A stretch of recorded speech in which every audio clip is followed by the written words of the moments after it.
Praise lord అండి. ఇప్పుడు మనం ప్రభు అయిన మన దేవుడు మనకిచ్చిన తన వాక్యాలను, తన లేఖనాలను మనము ఈ ఉదయకాలం మనము జ్ఞాపకం చేసుకుందాము. దయచేసి పరిశుద్ధ గ్రంథంలో కొత్త నిబంధన చూడండి. అపోస్తలుడైన పౌలు ద్వారా ప్రభు అయిన యేసుక్రీస్తు గలితీయులకు రాసిన పత్రిక, అందులో అధ్యాయం 3లో ప్రభు అయిన దేవుడు ఈ విధంగా రాయించారు. 3:26 వచనము, అధ్యాయం 3:26 వచనము, గలితీయులకు రాసిన పత్రిక. యేసుక్రీస్తునందు మీరందరూ విశ్వాసం వలన దేవుని కుమారులై ఉన్నారు. ప్రభు అయిన దేవుడు చాలా స్పష్టంగా ఒకటే మాట చెప్తున్నాడు. అది ఏంటి అంటే, యేసుక్రీస్తునందు మీరందరూ విశ్వాసం వలన దేవుని కుమారులై ఉన్నారు అని చెప్తున్నారు. ఇక్కడ ఇదే వాక్యాన్ని ఒకసారి మనము ఇంగ్లీష్ వర్షన్లో కూడా చూసుకుంటే, for ye are all the children of God by faith in Christ Jesus అని. ఇక్కడ దేవుడు చెప్పేది ఏంటంటే, ఎవరైతే యేసుక్రీస్తు మీద విశ్వాసము కలిగి, నమ్మకము కలిగి, ఆయన్ని యేసుక్రీస్తును దేవుని కుమారుడు అని నిజంగా ఎవరైతే నమ్ముతారో, ఆయన్ని అంగీకరిస్తారో, ఆయన దేవుని కుమారుడిని ఎవరైతే ఒప్పుకుంటారో, వాళ్ళందరూ కూడాను దేవునికి ప్రియ పిల్లలుగా, దేవునికి కుమారులుగా, అంటే దేవునికి సంతానంగా పిలువబడతారు. వాళ్ళు దేవుని పిల్లలు అని దేవుడే చాలా స్పష్టంగా వాక్యం ద్వారా చెప్తున్నారు. ఇక్కడ విశ్వాసము అనేది ఈ వాక్యంలో మనం చూసుకుంటే, ఇక్కడ విశ్వాసం అంటే అర్థం ఏంటంటే ఫేత్ అన్నమాట. యేసుక్రీస్తు మీదనే నమ్మిక ఉంచాలి. యేసుక్రీస్తు మాటల మీద మనం ఏం చేయాలి? శ్రద్ధ ఉంచాలి. ఈ కొత్త నిబంధన మీద మనం ఏం చేయాలంటే శ్రద్ధ ఉంచాలి. ఈ వాక్యాల మీద మనం భరోసా ఉంచాలి. వీటిని మనం బిలీవ్ చేయాలి. ఇంకా వీటి మీద మన రిలయన్స్, నమ్మకంతో ఉండాలి. ఇవి సత్యవాక్యం అని మనం నమ్మాలి. ఇవి మాట మార్చని ఈ సత్యమని నమ్మాలి. ఈ మాటలన్నింటినీ మనం ఏం చేయాలంటే అంగీకరించాలి. వీటి మీద పూర్ణ విశ్వాసంతో ఉండాలి, దృఢ విశ్వాసంతో ఉండాలి. వీటిని మనం నమ్మాలి. ప్రభు అనే యేసుక్రీస్తుని మనం నమ్మాలి. ఆయన పట్ల మనం ఎలా ఉండాలంటే దైవ భక్తితో ఉండాలి.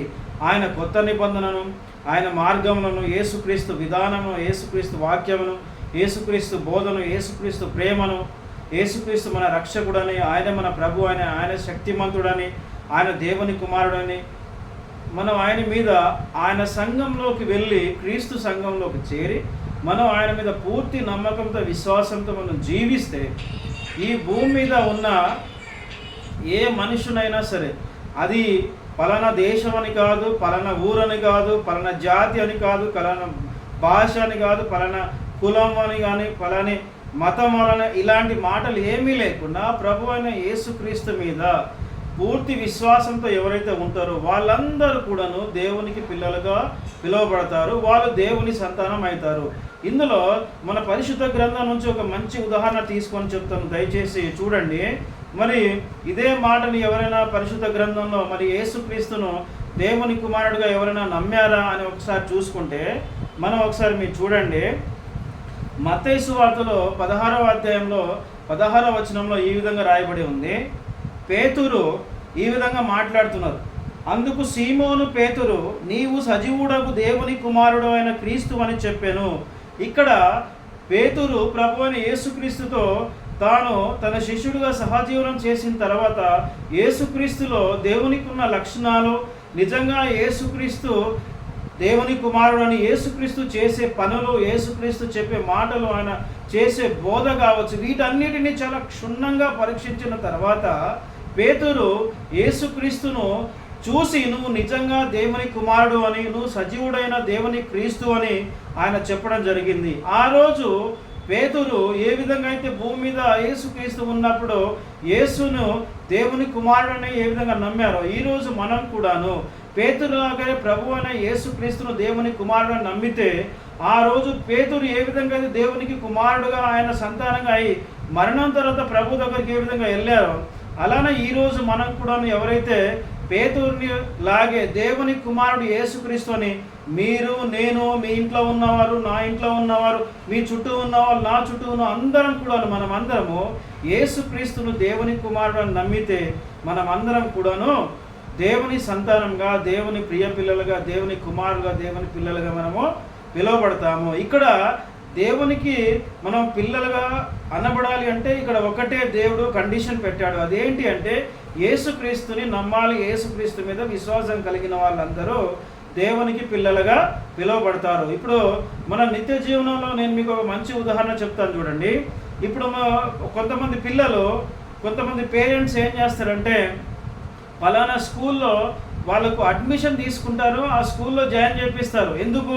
ఆ స్కూల్ మంచిదని, దాని మీద మంచి నమ్మకము, విశ్వాసము కలిగి ఉండడం కదా.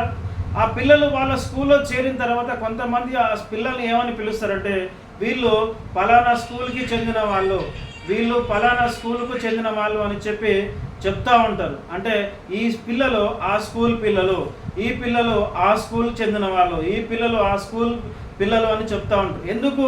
వాళ్ళు ఆ స్కూల్ మీద పూర్తి నమ్మకంతో కలిగి ఉన్నారు కాబట్టి వీళ్ళందరూ ఆ స్కూల్కి పిల్లలని పిలువబడతారు. అలానే ఇక్కడ దేవుడు చాలా స్పష్టంగా ఏం చెప్తున్నారు అంటే యేసుక్రీస్తునందు మీరందరూ విశ్వాసం వలన దేవుని కుమారులై ఉన్నారు. యేసుక్రీస్తును మీరు నమ్మితే, ఆయన మీద విశ్వాసం కలిగి జీవిస్తే మీరందరూ కూడాను దేవునికి పిల్లలుగా పిలువబడతారు.